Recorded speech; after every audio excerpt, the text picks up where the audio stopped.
Le Haut Conseil de la santé publique n'avait pas recommandé en 2016 la vaccination à La Réunion et à Mayotte. Ce n'était pas un avis défavorable, plutôt une réserve.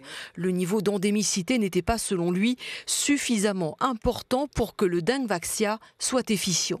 Élaboré par le géant pharmaceutique Sanofi, le vaccin avait été présenté à l'époque comme une réelle avancée. On parle de jusqu'à 70% de la population qui aurait été en contact avec un des sérotypes de la dengue pour que ce vaccin présente sa pleine efficacité. Là, on est bien en deçà puisqu'on a 1% de prévalence vis-à-vis de la dengue. Ce vaccin présente effectivement une efficacité probablement moindre et peut-être des effets secondaires qui ont été décrits.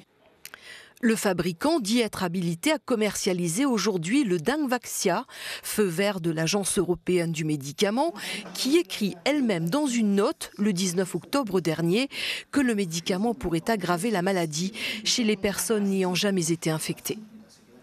À ce jour, les autorités françaises n'ont pas encore reçu l'avis de l'Agence européenne du médicament et vont voir s'il y a eu des modifications. Donc il appartiendra aux autorités françaises de prendre les décisions vis-à-vis de ce vaccin.